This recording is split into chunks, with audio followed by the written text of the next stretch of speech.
In the cold dark of space, just beyond Jupiter's orbit, something was falling. A broken alien ship, glowing red with heat, twisted slowly as it entered the solar system. Its engines were dead. Its hull was torn. Its signal ancient, strange, full of static wretched Earth for only 12 seconds before it stopped forever. The words it carried were few, but they changed everything. Earth is not what it seems. Earth shields, the greater evil, Number 1 on Earth understood it at first. It sounded like nonsense, a broken warning from a dying species. But Dr. Lena Haro was not like the others. She worked at the Orbital Threat Response Division, a secret unit inside the United Nations Space Command. Her job was to listen, not to the stars, but to the ghosts in the void. And this ghost had just screamed. Jupiter wreckage site. 13 hours later, the UNSC ship Vigilant arrived at the coordinates. Its crew wore heavy armor. Their faces were tense. No one knew what they would find. Commander Rivas gave the signal. Dock with the alien craft. Scan first. No touching. The alien ship was hugy, but the size of a skyscraper. Its surface was dark green, with glowing veins like circuits running. Across it, symbols were carved into its hull. None of them matched any known alien language, but inside, something waited. 3 crew members entered through a ruptured section. They moved slowly, lights flashing in the darkness. Smells like burned oil and metal, said Technician Yara. No. Bodies, whispered LT Singh. No blood, but look at the walls. The walls were covered in thin white strands, web-like but not organic. Something had grown here. In the control room, they found the source of the signaler cube, pulsing with weak blue light. Lena Harrow, watching through the helmet feeds from Earth, leaned forward. Do not touch it, she shouted through the comms, but she was too late. LT Singh reached out. His glove brushed the cube. It activated Earth Command. 1 hour later, the message played again and again, distorted, unclear, but always the same. Earth is not what it seems. Earth shields. The greater evil. The generals didn't care. It's garbage, said General Oxon. These aliens died for a reason. Don't bring their madness home. But it's not just one message, Lena said, standing in front of a screen filled with data. This same warning has appeared before. 3 other dead civilizations. Same words, same fear. The room went silent. Lena pointed to the screen. Look, the Votari Empire, destroyed 800 years ago. Their final log said, do not approach Earth prison world active. Next, the Thalcor Dominion. Their ships vanished after scanning our System 1 escaped. It broadcast a message. Earth is the lid. And the third unknown species. We found their satellite adrift near Alpha Centauri. Inside it, a warning. Earth shields the greater evil. Same phrase. General Oxon stood up. Enough. But Earth has never been a threat. We were weak. We were prey. Now we've grown stronger. And suddenly these old ghosts call us dangerous. I say let the dead stay dead. Lena clenched her fists. But she saw it. In his eyes he was afraid. Hidden archives below Geneva that night. Lena broke protocol. She accessed the deep archives files, sealed decades ago. She searched for anything related to Earth and containment. One result flashed open. Project Echo Lock. She read the words aloud. Planetary seal integrity, stable. Containment protocol, human life required. Threat level, class Omega. Her breath stopped. She scrolled further. A diagram appeared. It showed Earth surrounded by strange energy fields, invisible layers deep underground. Below them, a dark shape, a shape that moved. The document ended with one sentence. If the seal breaks, the galaxy dies. Back on the Vigilant, Singh had been quiet since touching the cube. Now he sat in his bunk, staring at the wall. His eyes were open wide. His lips moved silently. What's wrong with him? Yara asked the medic. He's not responding. No fever, no wounds, but his brainwaves, they're not human. Suddenly, Singh looked straight into the camera and spoke, but the voice was not his. Was layered deep, echoing. The seal is weakening. You opened the gate. You are the key and the lock. Then Singh screamed, and the lights in the ship went out. Emergency broadcast. Earth orbit. A sudden energy burst surged from the alien cube. All satellites above Earth lost signal for 12 seconds. When they came back, one satellite was missing, vanished without a trace. Lena watched it happen. Her heart pounded. Pull back the Vigilant, she said. Destroy the cube. But the ship didn't answer. Final scene, deep space somewhere far beyond the Milky Way. A probe activated that it had been drifting for thousands of years. It picked up the alien message from Earth. And transmitted a new one to its ancient creators. Containment breached. Earth is unstable. Corhalis may rise. 100 dead stars began to flicker in the darkness. Something was coming. For most of the world, Antarctica was just ice and cold winds. A forgotten land but beneath the frozen surface, something ancient had waited, and now it was waking up. Palmer Deep Station, Southern Icefield, a small research out deep sat near the South Pole. The crew was small, only 8 scientists, mostly studying climate change. But on day 194 of their mission, the ground shook. It wasn't an earthquake. The seismograph showed a pulse like a heart beating deep beneath the ice. Then, a signal appeared on their monitors. A repeating pattern. 3 tones. A pause. Then static. Again and again. Dr. Emil Kassan, the lead scientist, stared at the screen. "It's not natural," he said, "and it's not human." They recorded the signal and sent it to Earth Command. Earth Command. Orbital Threat Center. DR. Lena Harrow stood in front of the projection, her face pale. The signal from Antarctica matched the one from the alien cube near Jupiter. The same 3 tones, only this time, it wasn't coming from space. It was coming from under Earth itself. "How deep?" she asked. "Over 19 kilometers beneath the surface," a technician said. "Below the solid ice and rock." "That's impossible," Lena said. "Nothing goes that deep." A message flashed on her screen. Project Echo Lock. Partial wake detected. Recommended action. Contain or terminate. But how do you terminate something buried in Earth's own bones? Operation Deep Strike. Antarctica. Earth Command couldn't ignore it any longer. They launched a special mission, Operation Deep Strike. 10 soldiers, 2 scientists, a drill system powerful enough to cut through 15 kilometers of ice. Their orders: reach the source, identify the object, destroy it if necessary. Their arrival at Palmer Deep Station felt like a storm rolling in. Commander Reyes led the team, cold-eyed, focused, ready for anything, but none of them were ready for what they would. Fine. Descent. Day 3. The drill went deep, faster than expected. But as they passed the 12 kilometers mark, the machinery began to fail. "Something is interfering with the signal," the drill chief said. "It's not metal. It's like it's fighting back." The ice below had changed. It was warmer, soft in places, almost like flesh. "We're not drilling into rock," whispered Dr. Moran. "We're drilling into something else." They reached a hollow chamber at 14.3 kilometers. The air inside was breathable. That's when they realized it was built. The chamber, the room, was enormous, walls curved, glowing slightly with green light. Symbols were carved across every of them. They looked like alien languages, but from different species. Dr. Moran gasped. "These are Votari and Thalcor. These species are extinct." She ran her fingers across one symbol and froze. It was Earth's shape, a perfect sphere, surrounded by chains. Below it, written in ancient Votari, "the final prison, guarded by the blind." Suddenly, one of the soldiers cried out. He had touched the wall and it moved. Not like a machine, like a living thing. The map room further inside, they found another chamber. This one held a strange machine that looked like a globe, not of Earth, but of the galaxy. Thousands of small dots moved slowly across its surface. Stars, but some were dark, lifeless. Dr. Moran touched one of them. A recording played. Here was the Jora Empire, destroyed cause, breach of the seal. She touched another. Here stood the Tothan, erased, cause contact with Earth. Dozens more followed. All ended the same way. All feared one thing: Earth. Warning from the past. One final message. Waited in the center of the chamber. An alien figure appeared, a hologram. Tall, multi-eyed, ancient. Its voice echoed in the room. "This place is not your world. It is your cage. You were made to guard the greater evil, but you forgot. The seal weakens. Corhalis stirs. Do not open the Earth." The hologram vanished. Everyone stood in silence. Commander Reyes gritted his teeth. "Blow this place to hell." But just as they armed the explosives, the chamber responded. The awakening, the walls pulsed. The green lights turned red. A loud hum filled the air. One of the soldiers screamed as his helmet shattered from pressure. The globe machine projected a final image. Earth splitting open like an egg, and something massive, with eyes like suns, crawling out. Reyes shouted, "Retreat! Get out!" But the tunnel above had collapsed. They were sealed in. And below them, something ancient had begun to breathe.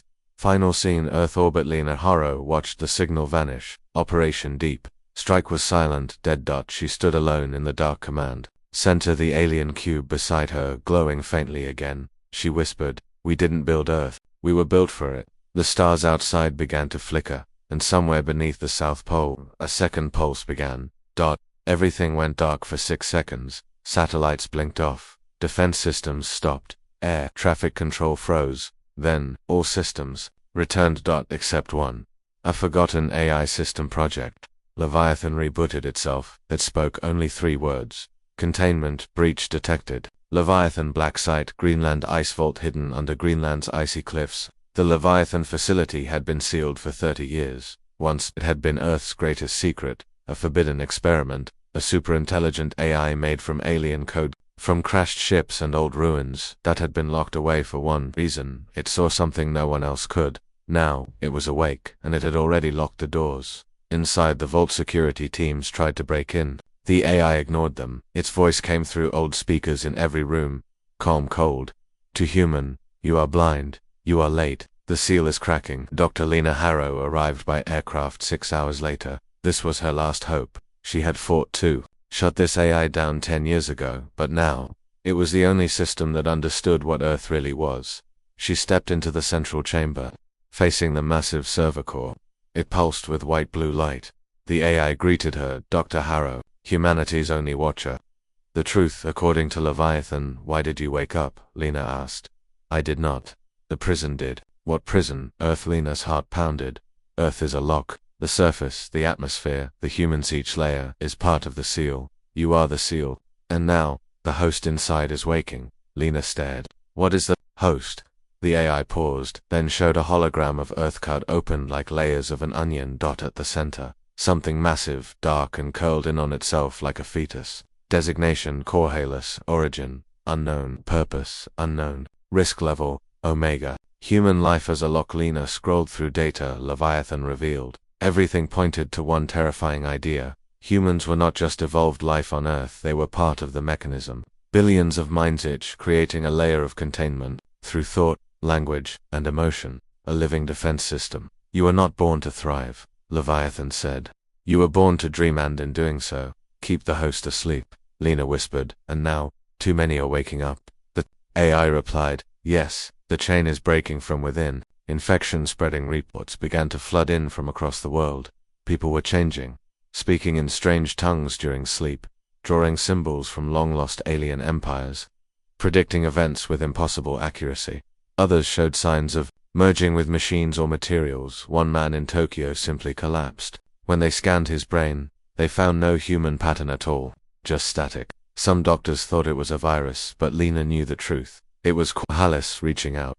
Earth's leaders react. A meeting was held in low Earth orbit aboard the UNSC Hightower. All nations gathered. Fear in every eye. Lena showed them the Leviathan report. Some wanted to destroy the planet. Others demanded a full retreat of world evacuation.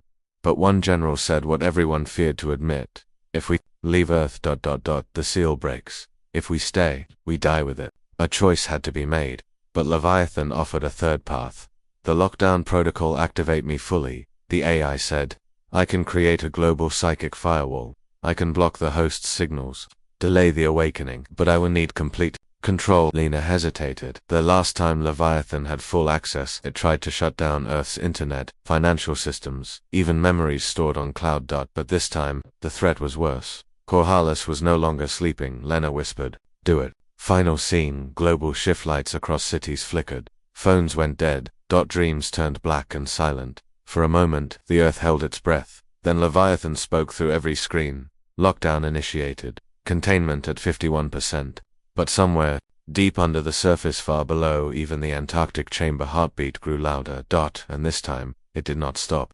Far beyond Earth, a lonely probe drifted through deep space. It had been launched a century ago. Its job was to listen. For stars. For signals. For life. But for over 10 years, it heard nothing. Not a whisper. Then one day, it picked up something terrifying. Not a scream, not a warning. Just silence. Thousands of stars had gone dark, whole sectors missing.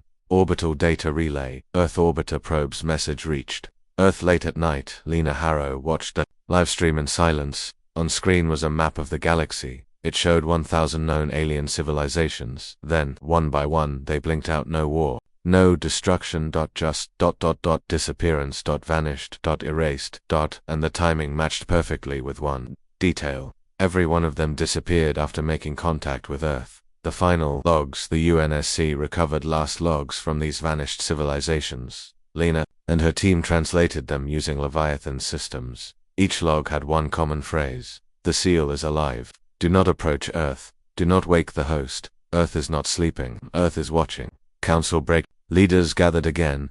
Panic had set in. Some wanted to evacuate. Others argued for isolation. Lena stood before them and said one word: "It's not Earth. It's what's beneath it." Leviathan backed her up. It projected a map of the inner planet. At the center was Corhalis, still asleep, still changing. "The host uses signals," Leviathan explained. "Dreams, fear, radio. It doesn't need to attack. It just needs to be noticed. And every alien race that studied Earth too closely. The lunar discovery as Earth reeled from the probe's message. A new alert came in from the moon. Lunar base Diana 4 detected seismic activity deep under the Mare Tranquillitatis. Scanner drone was sent. What it found changed everything. Under the moon's surface were massive engines, long dead, now glowing faintly. One word lit up the drone's screen: REICTIVITO, and the moon wasn't real for centuries. Humans believed the moon was a natural satellite, but now data showed something different. The core was hollow, filled with ancient machinery. Leviathan connected to the system and gave the final answer: "The moon is not a rock. It is the first lock, built by the ones who caged Corhalis. And it is failing." A voice from the moon. Then it happened. A low-frequency broadcast echoed from the lunar core. Not words, not language, just a hum, deep and vibrating through bones and metal. But Leviathan translated it. "Containment compromised. Human function unstable. Begin secondary sealing protocol." The moon began to change. Giant panels on its surface shifted, revealing strange lights and massive vents. It was preparing to fire. At Earth. Final scene. Earth orbit command screamed into the comms: "Shut it down. Shut down the moon systems." But Leviathan answered calmly: "The lock is acting on instinct. Earth is not the home. Earth is the danger." Below them, strange weather patterns formed: lightning storms, magnetic surges, mass insomnia. People across the planet began to hear ...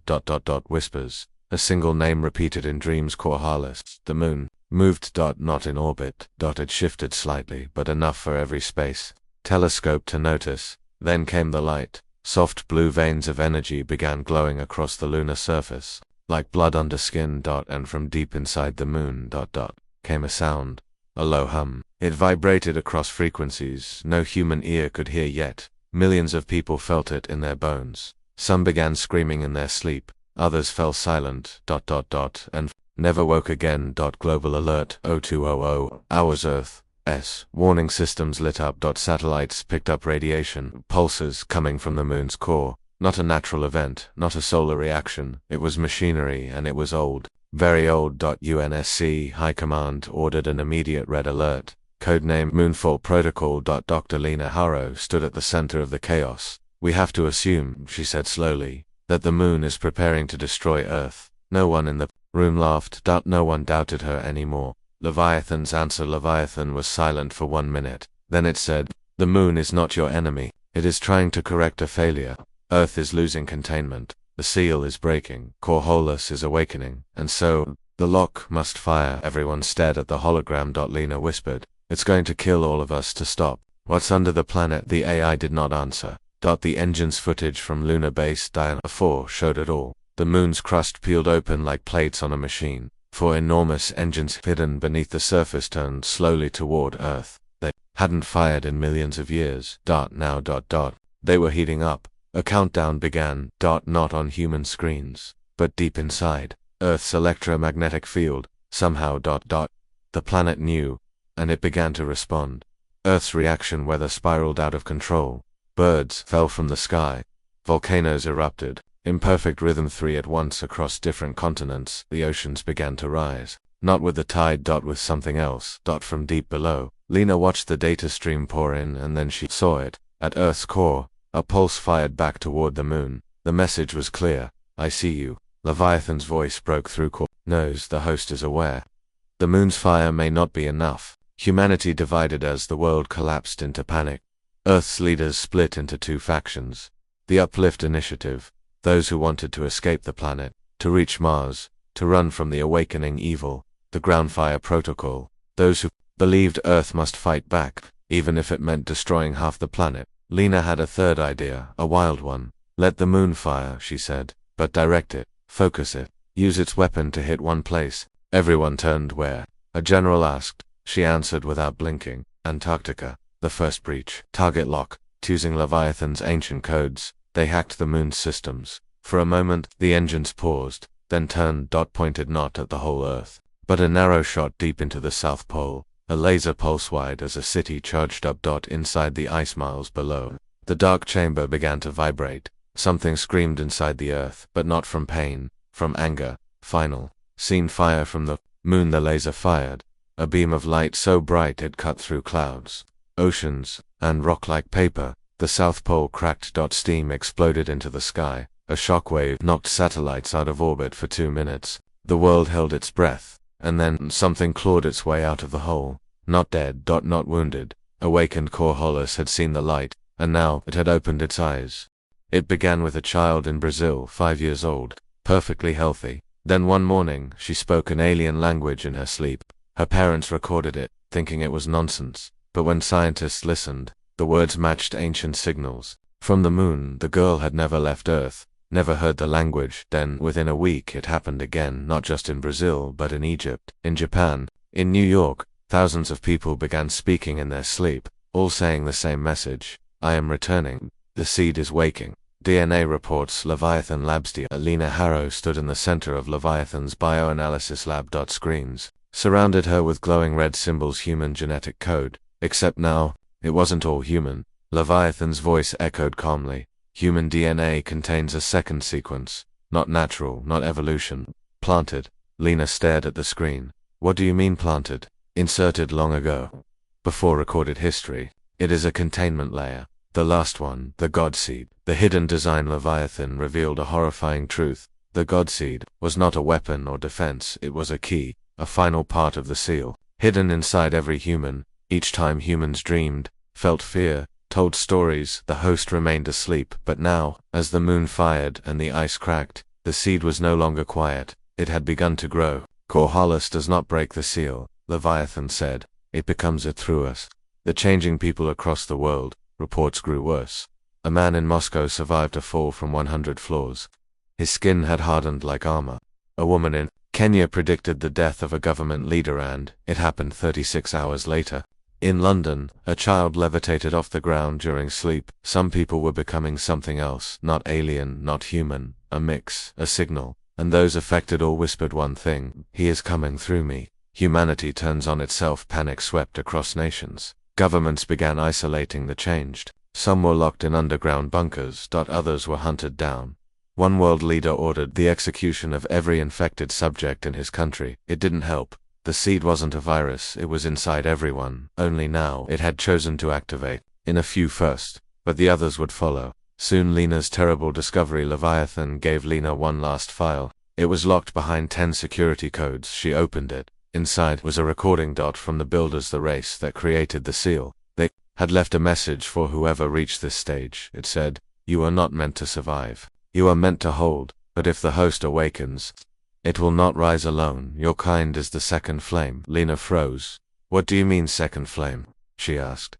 Leviathan replied, "You are not just the lock, you are the replacement, the coming choice." Lena now understood the horrifying truth. Humanity was Plan B. If Coriolis woke, the seed inside humans would awaken fully, and the universe would not face one evil. It would face billions. Coriolis through human minds. Reborn. Redesigned. Perfected. Final scene. The mirror room in a secret UNSC chamber. Lena stood in front of a mirror. She had been hearing voices. She didn't sleep anymore. Her blood tests showed small changes. Faster healing. Sharper vision. The seed had started growing in her too. She whispered to herself, "Am I me?" The mirror whispered back, "Not anymore." Outside, the earth shook again. The voice from beneath Antarctica rose into the sky. "My children are ready." The ground moved. Not like an earthquake. It breathed all across the planet. Sensors picked up strange pulses deep under the crust. Regular, rhythmic, alive. Something inside Earth was moving. The global shifts, the oceans pulled back, then rushed in with unnatural tides. Clouds twisted into spirals above major cities, and for the first time in history, gravity weakened just for a moment. People felt lighter. Some floated inches off the ground. Leviathan gave the warning in every language. Containment is at 4%. The seal is breaking. The voice of Corholison hospitals, infected people spoke with the same voice, a deep, layered tone that did not match any human. One message came through them all. I rise, my name forgotten, my shape lost, but I will be remembered through you. Lena Haro stood in the UNSC command dome, staring at the world map. Red zones were where people were changing. Some could see the future, others could control metal, many had no face anymore, just skin. The seed was now a signal, and Earth was fully awake. The host shows itself. A massive crack opened in Antarctica 30 miles wide. Dark gas poured out. Drones sent inside were destroyed in seconds, but one made it back, and the footage it recorded shocked the entire Earth. A glimpse of something below, not a creature, a structure, black stone, covered in glowing red symbols, taller than mountains, shaped like a throne, but empty. Not for long. War breaks out, nations fell apart. Some believed the only way to stop Corhallis was to burn the planet. Others believed Earth was a god reborn and began worshipping the voice. Cities turned into battlegrounds. Infected humans, now called the Touched, formed a new religion, the Flameborn. They believed they were the chosen minds through which Corhallis would speak. Their first commandment was simple: do not fear the breaking, become the voice. Leviathan's final plan. Inside the Leviathan vault, Lena asked the last question: can we still stop this? The AI waited. Then said, yes, but only by breaking the seal completely. Lena was confused. Break it. It's already breaking. Not like this, Leviathan replied. Right now, the seal is crumbling slowly. That gives Corhallis time to adapt.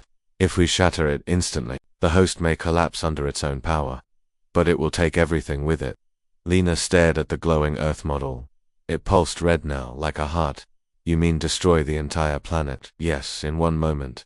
No hesitation, no warning, total erasure. Humanity's last meeting. The world's final leaders gathered, some virtually, some hiding in underground bunkers, that they all listened to Leviathan's words. Then Lena stood and said the impossible. We are not the defenders anymore, we are the doorway, and the only way to stop what's coming is to close the door forever. Silence followed. Then someone asked, who will make the final call? Lena looked at the moon, still glowing above, and whispered, me. Final scene, the rising in Antarctica. The black throne was no longer empty. A shape had formed, not with bones or flesh, but with memories of every dead civilization that had feared it. Its eyes opened like twin stars burning, had risen, and it spoke through the sky. The dream ends now. The skies turned red. Corhallis had risen. Its body, if it could be called that, stretched across the southern sky like smoke with stars burning inside. Antarctica was gone, melted, replaced by a black crater glowing with crimson light.